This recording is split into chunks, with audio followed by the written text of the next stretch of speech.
Iker, azkeneko galdera. Lehen sektorean, Legution, Araban, Euskal Herrian, zer aldaketa proposatuko zenituzke lehen sektorean? Beti bezala, ondokoari errespetua. Eta ondokoa baloratzea. Falta zaiguna. Oso erreza da esatea, administrazioak aldatu behar du, ez dakizeinek aldatu behar du. Ez, noberak aldatu behar du jokabidea. Ez ibili besteak daukanaren ostean, ez beti besteari begira gaizki baldin badoa niretzat ona izango da, hori lehenengoko aldaketa. Osea, ikuspegi aldaketa bat. Sektorean eta pertsonengan ikuspegi aldaketa bat nahi nuke. Eta batez ere gero, administrazioa eta orokorrean baloratuta transformazioa bultzatuko nukenik. Azkenean Araban gaur egun falta zaigu hori pila bat.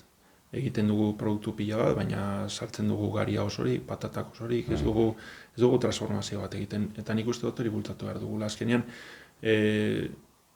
etekina hor dago. Azkenean ez utzi etekina hemendik kanpoko enpresen esku baizik eta gure baserriak daukaten tamainekin orokorrean bideragarriak izan daitezen, azken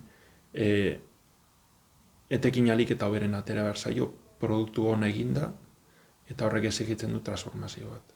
Azkenean bertako garia eta beste nobaitetik datorren garia berdina dira eroso antzerakoak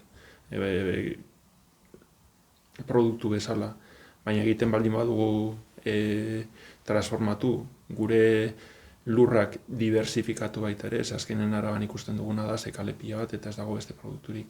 Diversifikazio bat baita ere hor egiteko gero transformazio bat, ikusten dugu Nafarroako herriberan zelan dauden enpresak egiten dutena hortikultura eta hortuko produktu piperrak, esparragoak, alkatxofa, horrelako produktuak ona zabaldu, horiek ero beste batzuk, eta transformatu.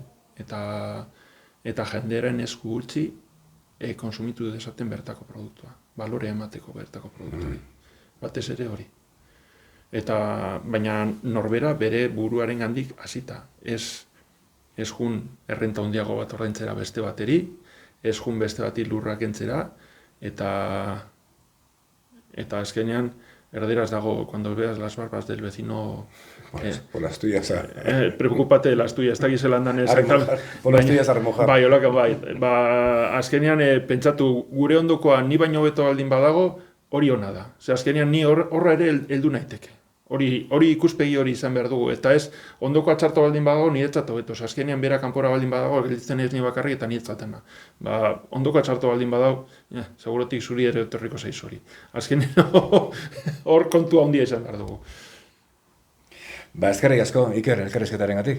Aspaldi gatu ginen egiteko, eta ia urte bete pasada, eta bitu, ediritsi da, elkarrizketa. Eskerrik asko. Eskerrik asko zuri.